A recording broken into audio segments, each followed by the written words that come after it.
Namo Bhagavati Vasudevaya.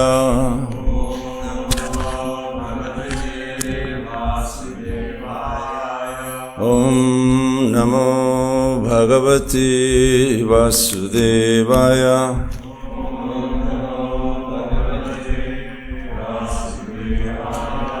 Om Namo Bhagavati Vasudevaya.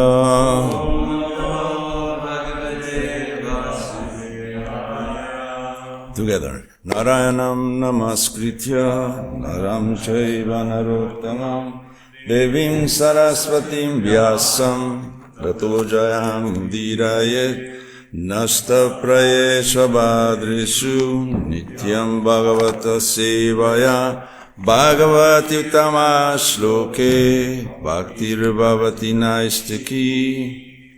So we are in the fourth canto of the Śrīmad Bhāgavatam, the cream of the crop of a Vedic literature. The chapter is chapter 4. And the verse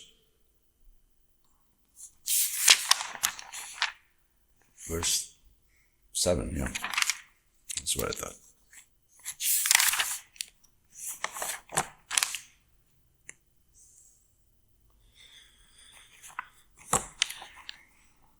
Let's do the word for word first, and then we'll read the verse.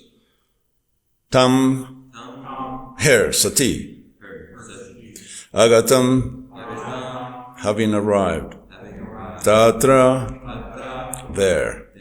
Na, not. Kaschana, anyone. Adriyat, received. Vimanitam, not receiving. Not receiving respect. Jagyakrita, of a performer of the sacrifice, Daksha. Bhayat, from fear. Jana, person. Rite, except. Swasri, her own sisters.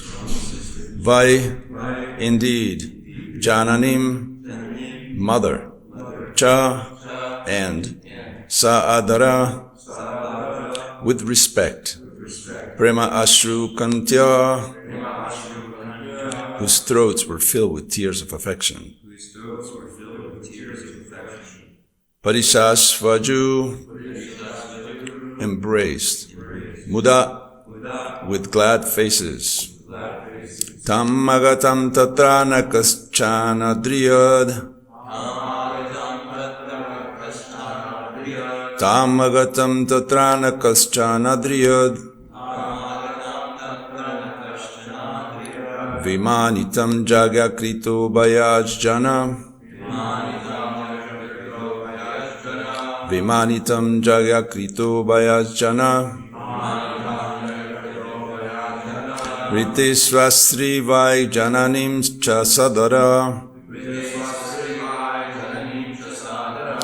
Ritesvasri vai jananim cha sadara. Pramashrukantya parishasvajur mudam. Pramashrukantya parishasvajur mudam. Tamagatam tatra nakaschanandriyad. Vimanitam jagyakrito bhayajjana. Ritesva srivaya jananim cha sadara. Paramashrukantya parishasva jurmuda.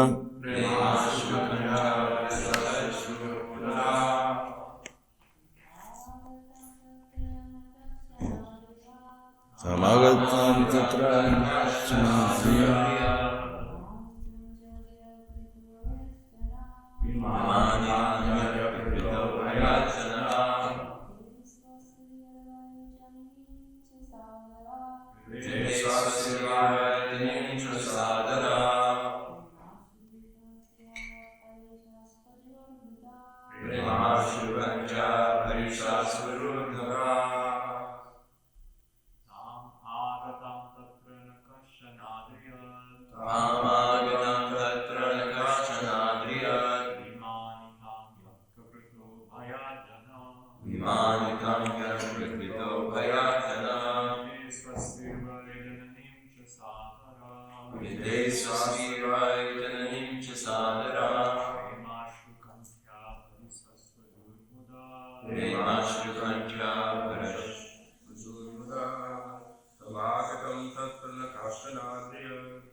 Kamagatam tatra na kaschana adriya Vimanitam jagya krito vayachana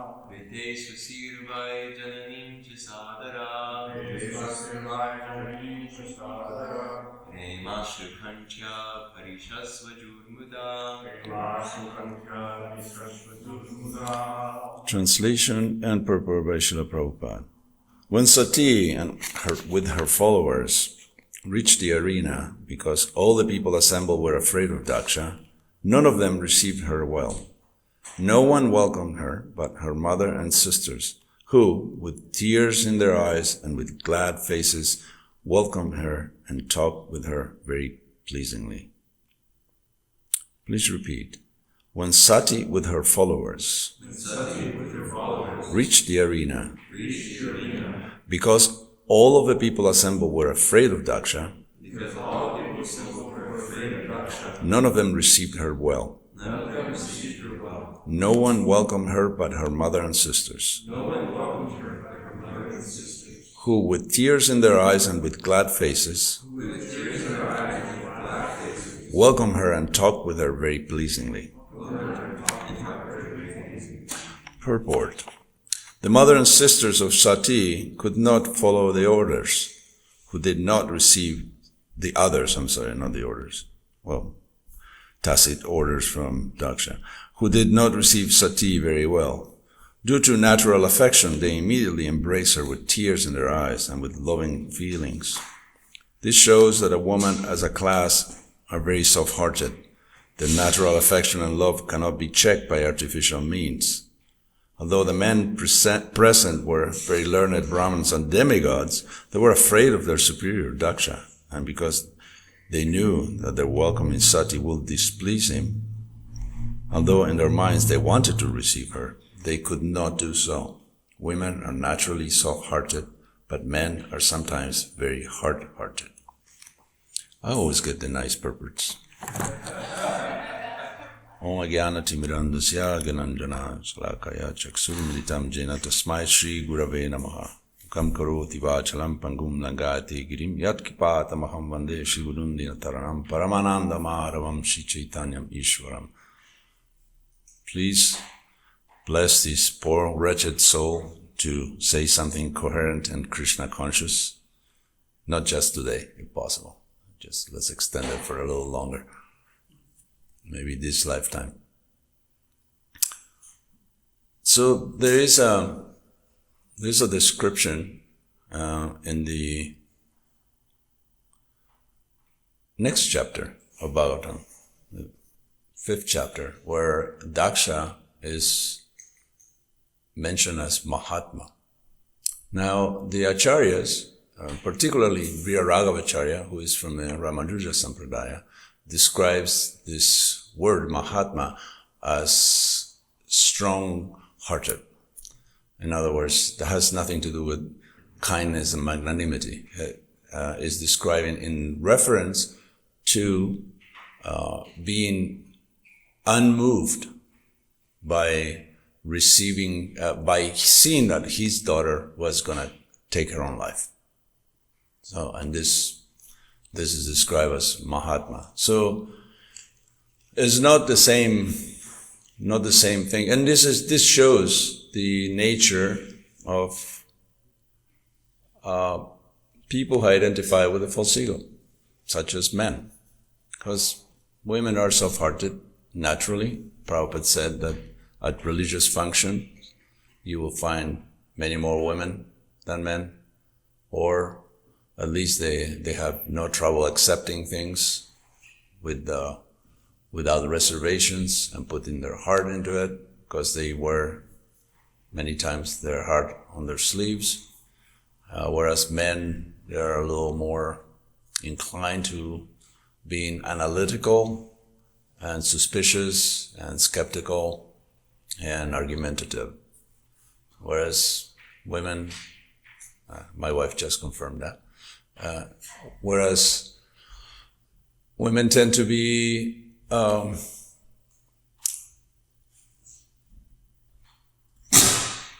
was waiting for that.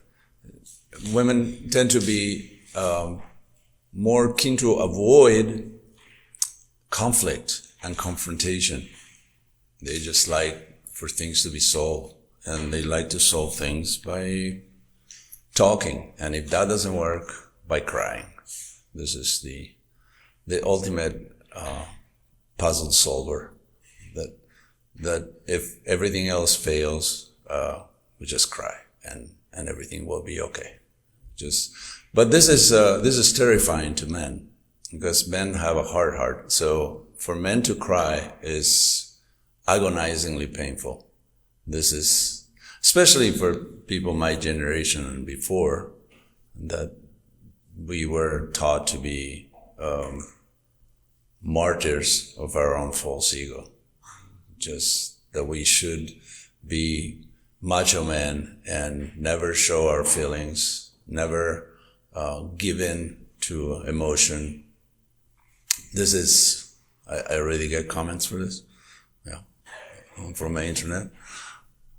So this is how men stand. They rely greatly on the power of their intellects and their false ego.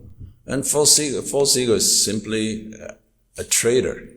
It's been betraying us since time immemorial, since we showed up south of the Viraja River. Yeah. Basically, that's the program here. You get a false ego that is lying to you until you become transcendental. And we believe it.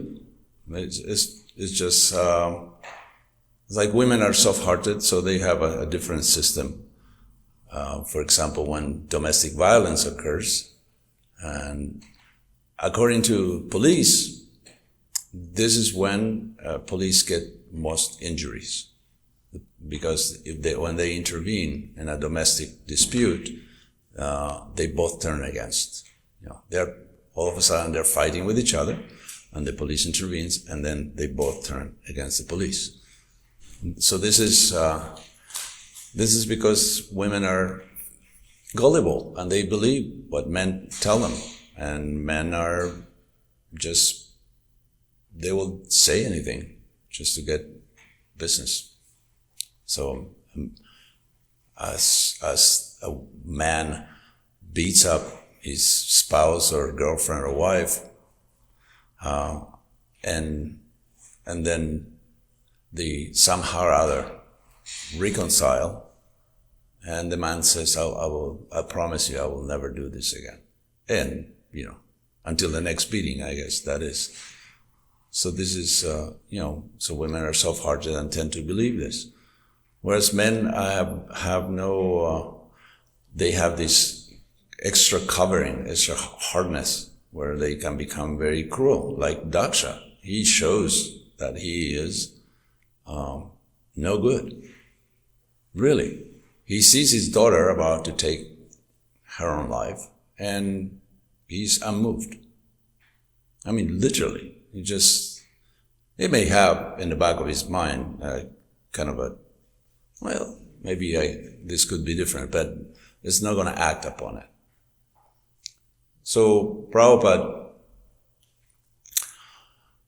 all of a sudden, he make disparaging remarks about women, and then all of a sudden he jumps to their defense here in this purport, saying that women are nice. And we can see in Prabhupada's life how he treated his women. Like daughters, like lovingly. Of course, men, once they committed to the path of bhakti, they will do anything for Prabhupada. They will jump to the death, jump in front of a bus, without question. And Prabhupada was so loving to everyone and to the women as well, that the women would sacrifice their lives. They will enter a fire for the sake of Prabhupada, if that was necessary. So this is basically what love does. Unfortunately, there is a mundane version of this, where there is this infatuation that you may be inclined to do the same thing based on material infatuation. Like a man falls in love and will try to please the woman to an extent that he will try to mold himself to her demands or to her desires. And of course, this is the bungee cord effect. You can't really change that much without springing back to who you really are, or who you think you are, and then the problem starts. Or because materially it's very easy to change one's minds about one thing, go to the next, then women that wanted the spouse to be in a certain way, and to please her, he changes, and then she changes her mind and say, no, I wanted you to make all the decisions and to be the strong person and stuff like that. And he became vulnerable and caring, and all of a sudden, that's not what I wanted. I wanted just a strong figure, whatever. So this is very difficult to maintain a relationship in the material world, because it's based on the mental platform. Most of the time, the mind thinks one way and then just changes and thinks in a different way and keeps rolling with the blows. Whereas in Krishna consciousness, we may be flaky, we may be chanchala, but Krishna is steady, is achala. He doesn't change. And if Krishna is in the center, then the relationship will succeed. And if Krishna is not in the center, this will fail. And there will be dispute. They may become attracted to someone else who's not like them. Why couldn't you be like him? Or why couldn't you stay like her? So I saw anyway, maybe I shouldn't mention this, but I will. Why not? Nothing ever stopped me. There was a clip that somebody sent me from a show. I don't know what show it is. It's Steve Harvey, I think it is. Anyway, so he asked a question to two guys that they were supposed to buzz in, fastest will win with the right answer, and said, Why would you think after 20 years, what will be the reason why attraction for your wife will be there after 20 years? And a guy buzzed immediately, said, alcohol? That was his comment. So it was funny, but it's kind of true. We have to actually adapt to the nature of illusion, that a man thinks, I love this woman and she will never change. But she does. She does. And the woman said, I'm in love with this man because I can see that I will change him to my specifications. And the man doesn't change. So there's a conflict of interest. I guess somebody like that. So this is the dynamics between male and female are very difficult. They're very difficult. I would say they're impossible, because they will never understand each other. They're different species. But if Krishna is in the center, then the agreement will come. So this is a message from the entire Bhāgavatam. Because the Bhāgavatam, what is the Bhāgavatam? The Bhāgavatam is a story, the history and story of the Supreme Personality of Godhead and his devotees. There is no Supreme Personality of Godhead without the devotees. There is no devotees without the Supreme Personality of Godhead. So this is a combination and should always be there, and is to understand from the examples of the Bhāgavatam how we should act, how should we behave, how should we think, is a manual for human behavior for the purpose of elevation to the spiritual world. Because if you want to live with Krishna, you better empty your pockets. You can't carry all that stuff with you. There's no secrets, no material desires, no attachments. All this stuff has to stay behind, and you can't think of them either. You can't say, oh, if I had this, had that. That's the mental platform. You lost something and you think, oh, if I had this, I'll be happy. Or something you haven't had yet. If I could get that, I will be happy. So in the Bhāgavatam, it is shown both sides, actually. The excellent behavior of devotees and the foibles of those who make mistakes. Devotees too. We are not exempted, and even great personalities in the Bhāgavatam, even up to Lord Indra, Lord Brahma, they made serious mistakes. But they were kindly corrected by the Supreme Person. Because Krishna is within everyone's heart, and he can see what you're doing wrong before you do it. He can see what you're thinking, he can hear it, and he will have to sanction it. Because that's what free will is about. Krishna doesn't want a bunch of robots walking around, like Prabhupada didn't like yes men. People say, yes, Prabhupada, whatever, Prabhupada. There was an incident, I think, with Vishala. I think, yes, that somebody, this devotee, Prabhupada disciple, was always very eager to be in front of Prabhupada when Prabhupada came out of the temple and offer prayers and all that stuff, right? Yeah, very overly enthusiastic. And Prabhupada kind of didn't go for that too much. So he will ask, what's that verse? And somebody will offer, and Prabhupada will be very pleased, or somebody said a prayer to Prabhupada in Sanskrit, and Prabhupada was pleased. And so this devotee was,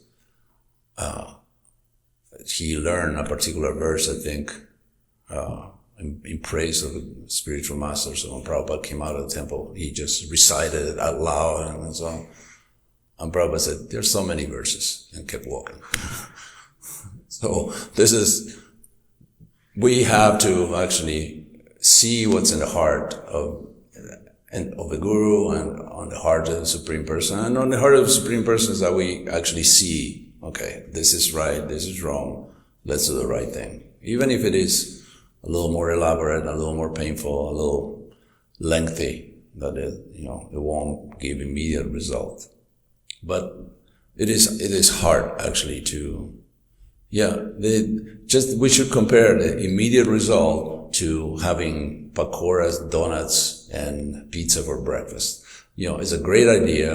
It sounds very tasty, but if you do that repeatedly, you will be on the liver transplant list and waiting for a triple bypass. This is your future. So let's go a little longer. I'm not advocating omelette and bitter melon juice for breakfast either, but we should actually do what's beneficial.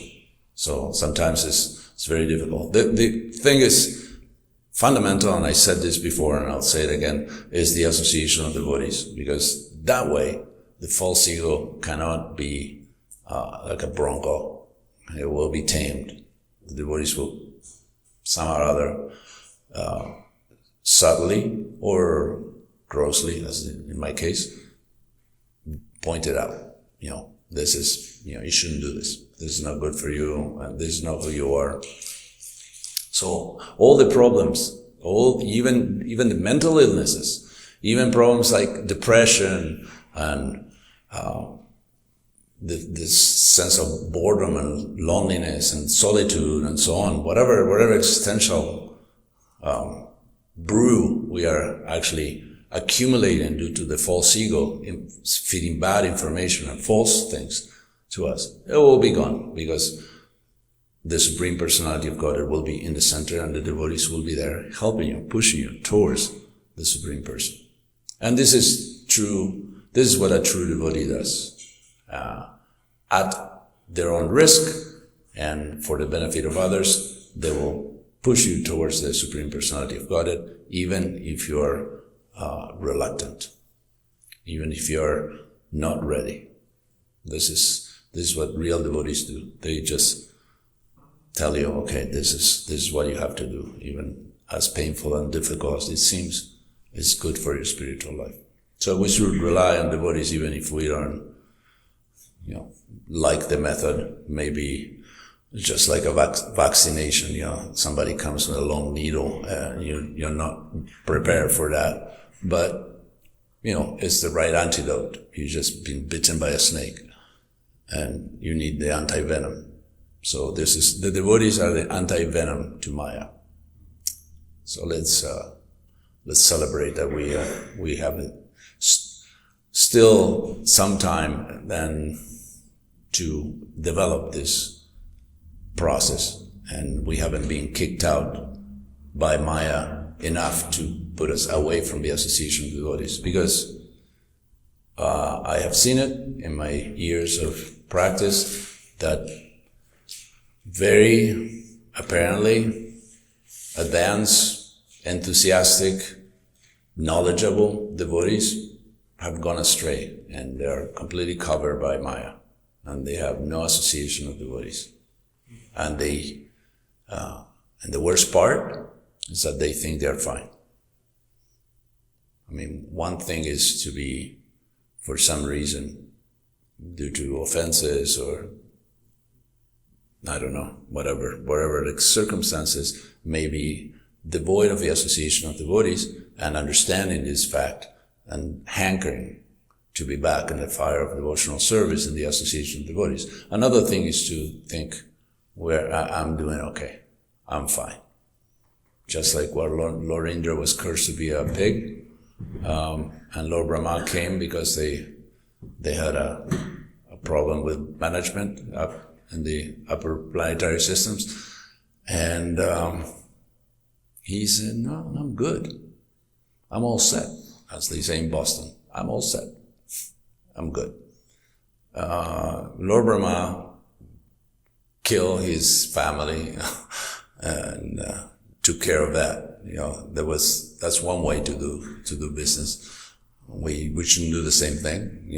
Go to a devotee who is devoid of the association and kill their family. We shouldn't do that. We shouldn't even insinuate things like, give up here, give up this, give up that. We should just pray for everybody to be back in the fire of devotional service, which is very rare. It's very rare and difficult to obtain. So we should consider ourselves very, very fortunate, and count our blessings and try to keep it that way. All right. Let's open up for comments and stoning and other processes. You have to take the microphone, unless you want me to take it. Go ahead. Who am I going to? Who am I going to? You can go first.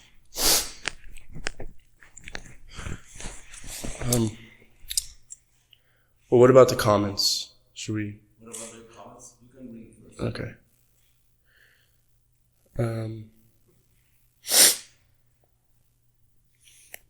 Well,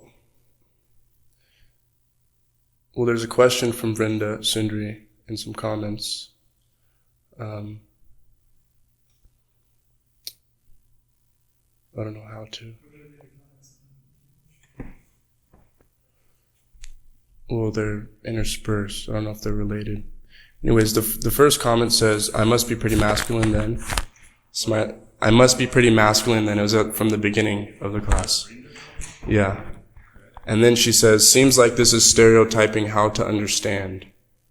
And then her other comments, some are in female bodies and feel more masculine than feminine, and some are in male bodies and feel more feminine than masculine. Krishna says in Bhagavad Gita that truth spoken in a way that is easy to receive is the best, not harsh austerity of speech, Bhagavad Gita 17:15. And she has the question, how to understand. It seems like stereotyping.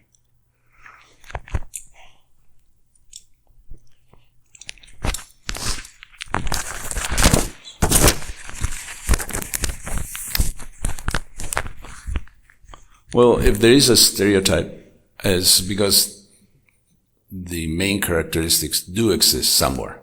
It's not like a stereotype is a complete speculation taken of someone's imagination. There is a pattern.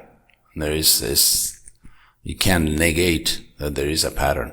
And of course, there are women that feel more like men and men that feel more like women, and they act in such way. And it's due to their own karma, and it's okay. I'm not advocating for all women to be, to cry most of the time, and for all men to be hard-hearted. I'm saying quite the opposite. They have to actually learn from men from women and women from men. That if men become hard-hearted, and they can go the other way. They can become sentimental fools, just because of attachment.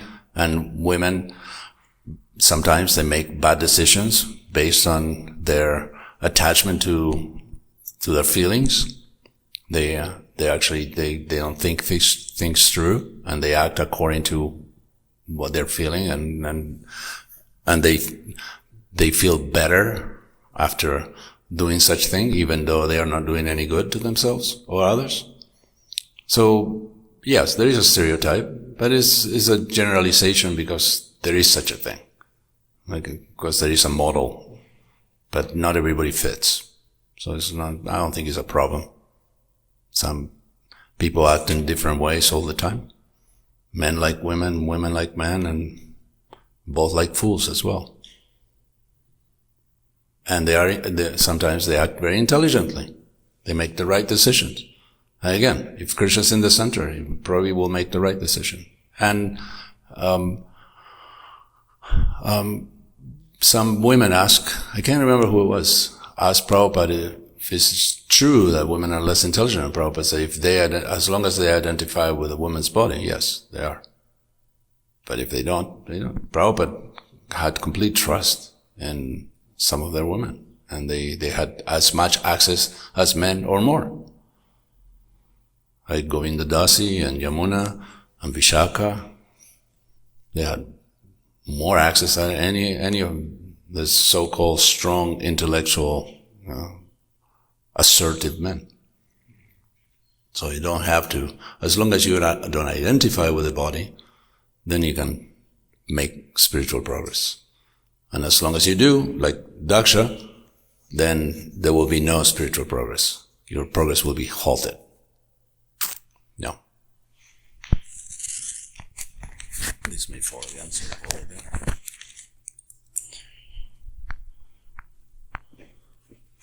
Thank you, Prabhu. Well, I was just remembering that story of Srila Prabhupada was reading from Bhāgavatam, and there were some heavy statements about women, the nature of women, and Yamuna Devi was there, and he would ask her, is this correct, Yamuna?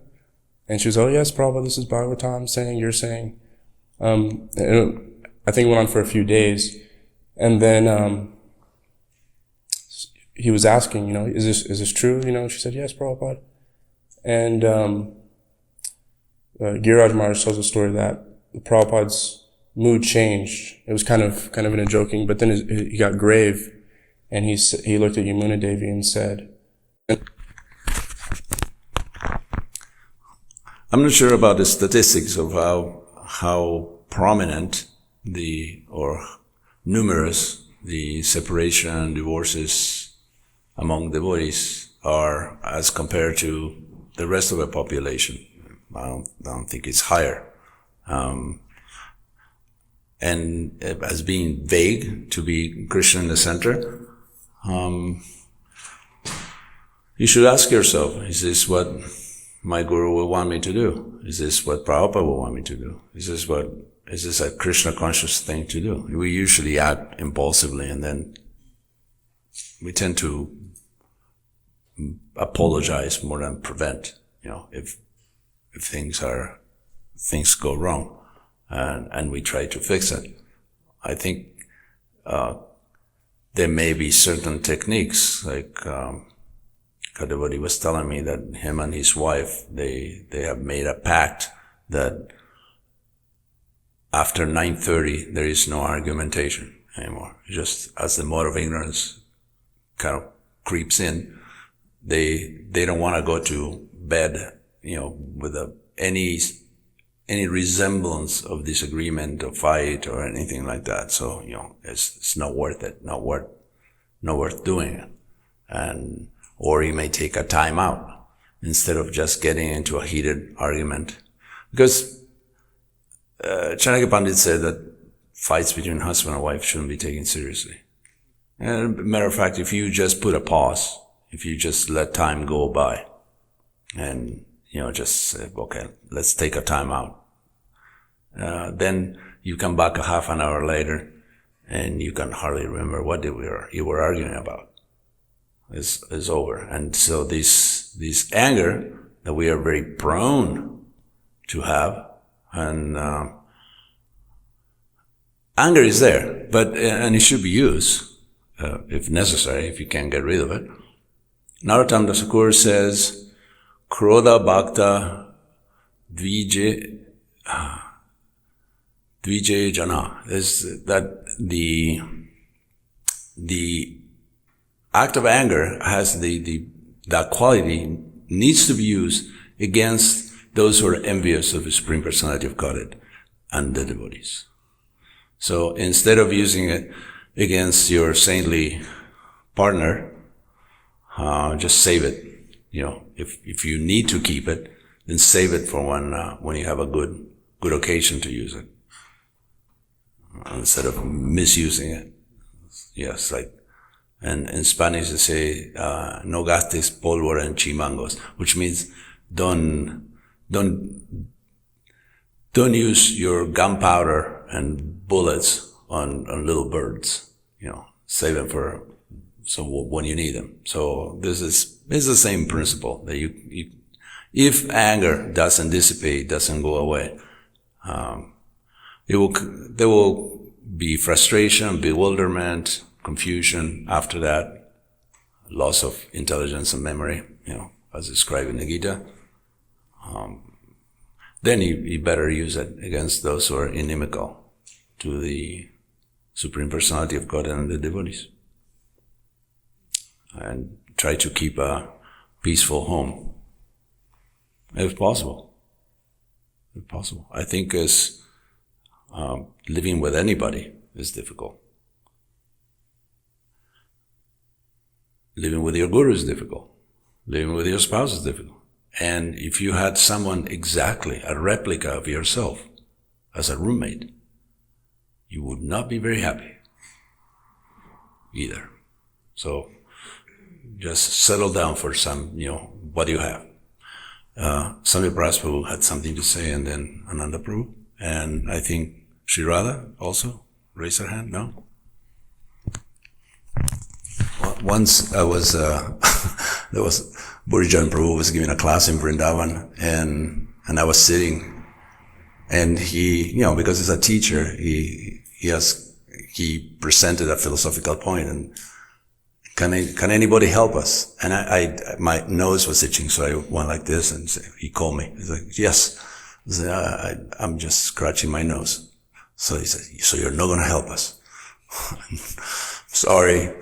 No, I can't. Anyway, it was funny. So maybe you were scratching your nose.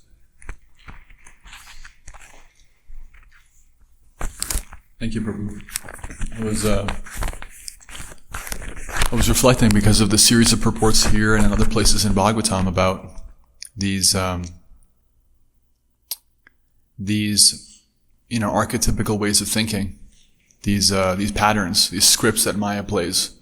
That sometimes we're in a masculine mode or a feminine mode or whatever kind of karma we have, where we have certain kind of scripts that we're operating under, and we actually, under the modes of nature, nobody really chooses their response. They can choose, if they have any choices, from a very limited selection of pre-selected kind of modes that they can operate under. And so there's not really a whole lot of freedom. And I was thinking about that because, there's descriptions of Mahaprabhu in the Chaitanya Charitamrita and of the pure devotees in different contexts as being harder than a thunderbolt, softer than a rose, right? So they contain within them all kinds of contradictions. Prabhupada could be exceptionally heavy. He could also be astonishingly soft. And he was both of these things, as the situation called for. So it's such a nice reflection for me to think about how, the force of anger or even the force of sentiment, or mercy or whatever isn't actually really under our control when we're materially entangled and conditioned, because we're not doing what's best for the situation. We're just doing what we're doing. We're just being us. And the rest of the world has to kind of conform to that in our mind. But the devotee actually can be liberal and be conservative and be feminine, be masculine and be, nobody was more, childlike than Srila Prabhupada. No one was more grave and stern and heavy and, regal than Srila Prabhupada. The same person. That's not possible in the material platform.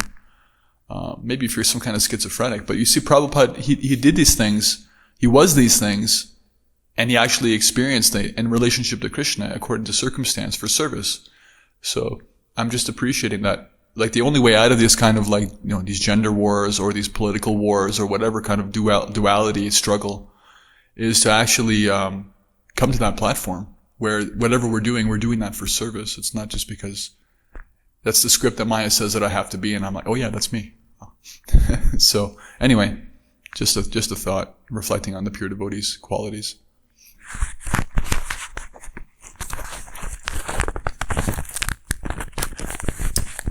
I was just thinking in terms of, because I recently just heard Mother Krishna Nandini she did a talk on wisdom of the sages, and it was just so, so refreshing hearing the depth of her experienced realization, and especially just around marriage and just even in her marriage, her husband's a practicing Muslim, and then they have 10 kids or something like that. So it's just materially very unique situation, and in terms of the potential for tension to be built. But I think we were talking about marriage a little bit. Jivan had that question about marriage, and I was just reflecting on when I look to the examples of couples that I get a lot of inspiration from, I've gotten a lot of guidance from. There is that. And this is just and so the question Jivan had, what does it mean to keep Krishna in the center?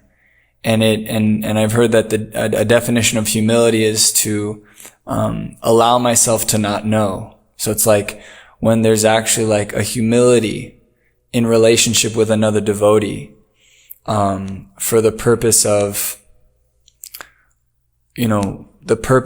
and why devotees get together in general is so that they can help each other remind the other of Krishna, right? And so I was just thinking, what does it mean to keep Krishna in the center? It's this point of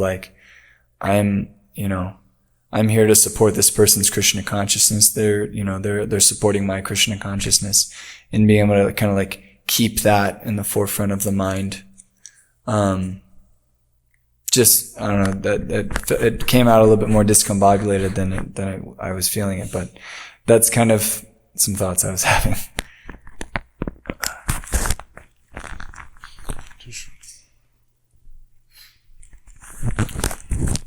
Yeah, regarding keeping Krishna in the center, I'm just going through the Nectar Devotion series.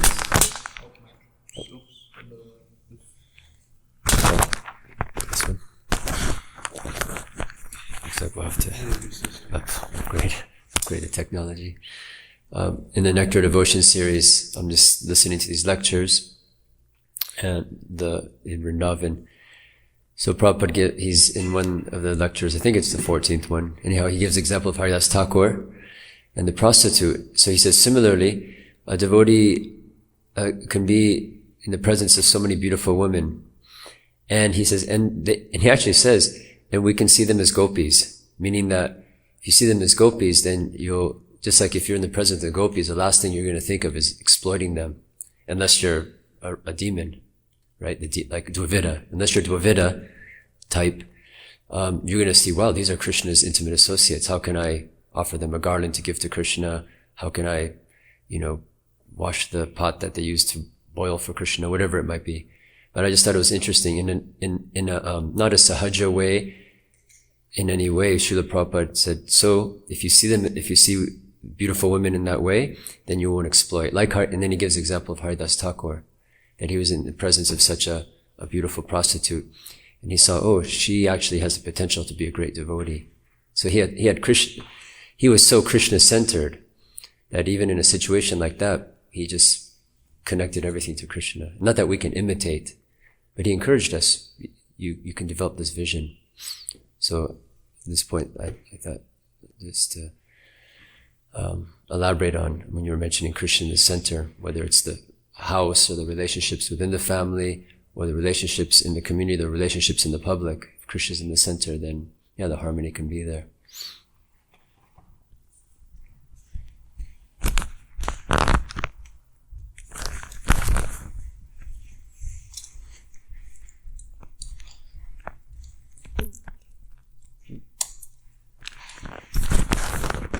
We now may be able to jump directly to that conclusion like Haridas Thakur, but at least we can do a two-step, right?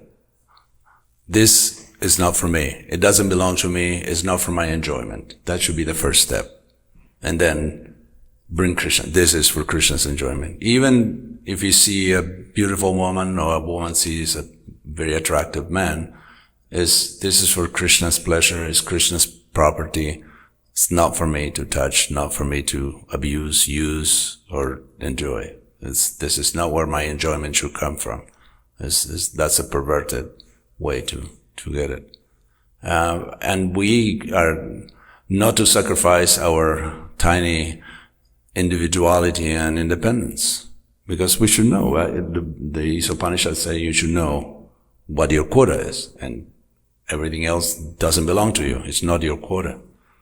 But still, we keep our individuality. It's not like it's taken away. And we have to do whatever, just you become a robot, a servant of rules and regulations. You have your independence when you become pure. Your real independence will show. Prabhupada once tested, I don't know if I told this example, Harikesh, then Harikesh Swami. He said, to him, I'm thinking about doing this and that, and what do you think? And Harikesh said, sure, bro, whatever you think is fine. No, but I want to know your opinion, Prabhupada said. And Harikesh said, well, I have no brains, Prabhupada. Whatever, you're a pure devotee, you're the acharya, you know what to do. Why rely on someone like me? Prabhupada said, that's very nice, very act with humility. But what's your opinion about what I just said? He said, Prabhupada, I'm dumb and stupid, and I don't know anything, and you know everything, and I don't. And so just do whatever you want to do, because I'm sure it's Krishna's will. And Prabhupada said, I'm very pleased, but I still want to know what you think. And Harikesh said, well, actually, Prabhupada said, aha, so you do have your opinion, you see. So the individuality doesn't go away. The aspects of personality, they're always there. You're always going to be a person. You're always going to have a different taste and a different take, and so on. So to put Krishna in the center doesn't mean that you completely annihilate yourself and, follow whatever. Okay, what's on the Bhakta manual at this point? What should I do? Let's Google, what should I do next? You have your own taste and Krishna will respect it, but you have to make it Krishna conscious. And that way you will be safe. Otherwise, trouble is coming, trouble on the horizon for all of us. And if not, then as an old man used to say, the pay in Krishna consciousness is not very high, but the retirement plan is out of this world. So we should apply this kind of philosophy that, we are working very much for the future. And right now we are building something, but it's going to take a while. Like the Eiffel Tower wasn't built in a day. It was built quickly for a state fair, and it's still standing. So if we actually build our devotional muscle properly, then there will be no pain and no deformity, and it will stand the test of time. All right, it's late. Mother Nidra, I'm sorry. How could I skip you? You give the final words, please.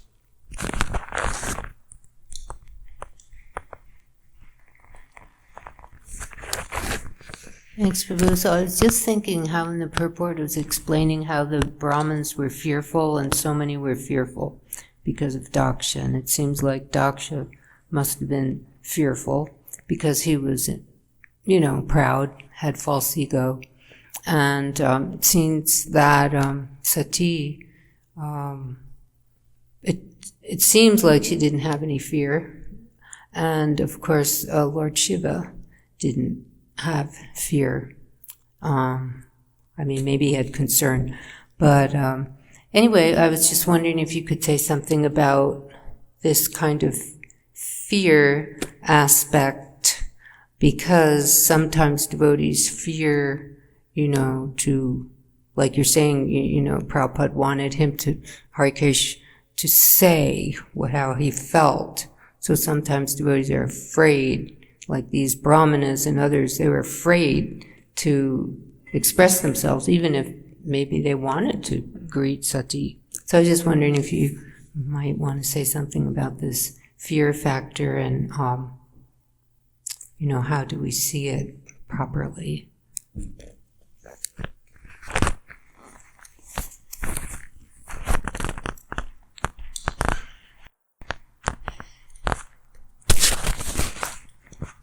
You asked the wrong guy, because I'm not fearful. I'm not a fearful person. I will say anything, as you probably experience, anytime to anybody. But I think it's good to have a certain amount of justified fear that you may transgress either the etiquette or the jurisdiction, like, boundaries. Good fences make good neighbors. And we shouldn't be assuming, I know everything. Like, you remember when, in the old times, when all the preachers knew everything? Yes. No, there was no fear, because, omniscient people don't have fear. So we have realized that we know very little, and we have a lot to learn. Just like Socrates, the wisest man in Athens, his last words were, I only know that I don't know anything. That's the only thing I'm certain of. So we should be fearful of our ignorance and fearful of our false ego taking over. And not fearful of doing things for Krishna, because Krishna will protect us, just like Haridas Thakur. He was so kind towards those two men that took him around and beat him in all the marketplaces. He was so kind to them that he just let them beat him. He didn't object, and he didn't feel any pain, because on the Mahaprakash, Lord Chaitanya reveal that he had the marks from a whips, because he put his body on top of Haridas Thakur's body to protect him from a pain. But even then, at the end, after all the markets, when Haridas was still not dying, the men show some horrible fear and dread. And Haridas was concerned about that after they beat him supposedly to a pulp. So Haridas asked them, what is wrong? You've done your duty. He said, the man said, yeah, but he didn't die. And so we're going to die. Our boss is going to kill us because we didn't do our duty. And Haridas said, you should have told me that. That's what he needed. So he sat down and went into samadhi and just stopped breathing. So he was apparently dead. So they were happy. They called the boss, and he came, and because Haridas was born a Muslim, apparently converted to a Hindu, they didn't want, the magistrate didn't want Haridas to be buried, as the Muslims do, or to be incinerated, as the Hindus do. So they say, throw him in the river, and just like that will be the worst possible thing. So the men tried to pick him up, and Paramatma manifested the weight of the entire universe within Haridas's body. So they couldn't really move him, and they tried, and they brought more men, and they just couldn't do it. So eventually, Paramatma released the claws, and they were able to lift him and threw him in the river, and the body of Haridas floated gently to the other shore where Haridas went, and raised his hands and said, Haribo, Haribo. And so the Muslim magistrate realized that he had committed an offense, a terrible offense, and Haridas, by his kindness, by following the rules, actually delivered everybody. So we are not Haridas Thakur. We are servants of Haridas Thakur, and can see in his example that we can actually kill the false ego with kindness, just like you do. You encourage everybody, even if they don't deserve it or they're nonsense. You just bring the best. And this is a real devotee. The real devotee sees only the good. The bad stuff is it's not even there. Sees only the good. And I definitely have a lot to learn about that. So thank you for bringing that topic up. All right, let's end right here. Thank you very much for staying awake. All glories to Srila Prabhupada.